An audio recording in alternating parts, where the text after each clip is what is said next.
थंडीचा कडाका पण सणबूरचं राजकारण तापलं. पंचायत समिती निवडणुकीत प्रतिष्ठेचा थेट सामना.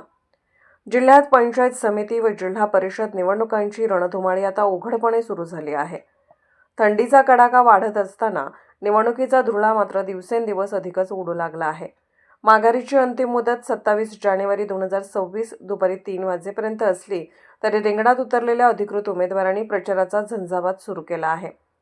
परिवर्तनाच्या लढाईचा श्रीगणेशा थेट सणबूर पंचायत समिती गणातून झाल्याने पाटण तालुक्याचे लक्ष याच मतदारसंघाकडे वेधले गेले आहे. शिवसेना शिंदे गटकडून संपदा संदीप जाधव यांना उमेदवारी जाहीर होताच सणबूरमध्ये राजकीय हालचालींना वेग आला. ग्रामदैवत श्री विठलाई देवी, ज्योतिबा, काळंबाई देवी व श्री नाईकबा देवदेवतांचे दर्शन घेऊन प्रचाराचा नारळ फोडण्यात आला. सणबूर गावात यावेळी भाजप, महायुती व शिवसेना शिंदे गट यांच्यात थेट आणि प्रतिष्ठेची लढत होणार आहे. ओबीसी महिला आरक्षणामुळे निवडणूक अधिक धारदार ठरली असून काही दिवसांपूर्वी शिवसेनेत प्रवेश केलेले संदीप युवराज जाधव यांच्या पत्नी संपदा जाधव यांना अधिकृत उमेदवारी देण्यात आली आहे. मागील निवडणुकीतील पराभवाची सल देसाई गटासाठी अजूनही जिव्हारी लागलेली असून यावेळी पूर्ण ताकदीनिशी मैदानात उतरली आहे.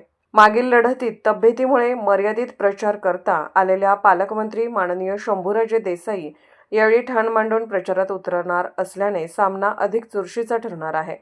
दरम्यान मंद्रुळ कोळे जिल्हा परिषद गणातून मृणाल महेश पाटील तर पंचायत समिती गणातून नितीन दत्तात्रय काळे हे उच्च शिक्षित उमेदवार रिंगणात उतरले आहेत.